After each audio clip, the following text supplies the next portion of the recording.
नमस्कार मित्रांनो, पुन्हा एकदा तुमचा ब्लॉगरावरून तयार झाला होता. ताईसाहेबांना सोबत घेतला आणि मी पोहोचलो होतो आपल्या रंगपंचमीच्या इव्हेंटसाठी आणि ते भूत दिसलेलं आहे. पहिलं दर्शन आशुदादा आणि त्यांच्यासोबतच मानसी वहिनी आणि दुसऱ्या दर्शनात आपल्याला कोण दिसते बघत बघत आपला अण्णाभाऊ दिसला. अण्णाभाऊचं दर्शन झाल्यानंतर लगेचच प्रसाद भाऊचं दर्शन झाल्यानंतर कोणतरी मोठा व्यक्ती भेटणार असं मला सुगावा लागला होता आणि मोठा व्यक्ती म्हणजे विराज दादा देठे 1 2 3 4 कर त्यांच्यासोबत देखील फॅन मुवमेंट झाली.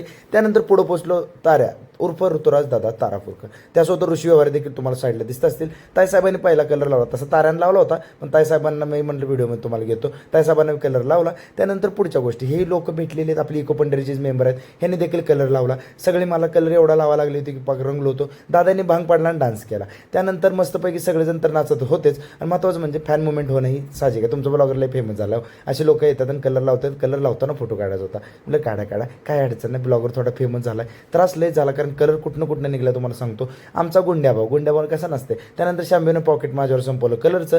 त्यानंतर म्हटलं चला पुढे वळता आमची सगळी पोरं लागली होती नाचायला. म्हणजे चला त्यांच्यात पण जाऊन नाचू. आणि स्वेरीची गँग आहे, न पिता नाचणं इज अ रिअल टॅलेंट. आणि ह्यामध्ये तुम्ही बघू शकता काही आयकॉनिक स्टेप आमची पोरं. तर भेटले आपले विक्रम हॉटेलचे मालक, त्यासोबतच त्यांचे मित्र आणि नंतर सगळेजण नाचत होते. मग म्हटलं चला कब्जो कॅफेनं आता बर्गर बी ठेवलाय, कॉफी बी ठेवली. निखिल भाई बी नाचलेत आपल्या ब्लॉगमध्ये. कब्जो कॅफेचा बर्गर खाल्ला आणि कोल्ड कॉफी बाकी भारी होती. पण ह्या सगळ्यांना ब्लॉगमध्ये घेतलं. आता यांचं पैसे माझ्याकडे अजून मी काय दिलेलं नाही. तर कॉफी तर बाकी मस्त होती, बर्गर पण मस्त होता, पण प्रांजलला काय कॉफी बी नाही बर्गर बी नाही. प्रांजल शेवटी उपाशी. आम्ही तिला दाखवून कॉफी पिलो. एवढा सगळा इव्हेंट संपला. लाडका राजन मालकांकडे पोहोचलो. त्यांनी काय रंगपंचमी खेळणार नव्हते, पण प्रेमानं माझ्याकडनं कलर लावून घेतला, त्याबद्दल त्यांचे आभार मानले. त्यानंतर आईभाऊच्या शॉपला पोहोचून मस्तपैकी 2 लस्सी पिलो आणि लस्सी पिऊन झाल्यानंतर आजचा ब्लॉग इथं संपवतो आणि तुमचा ब्लॉगर आता झोपणार आहे.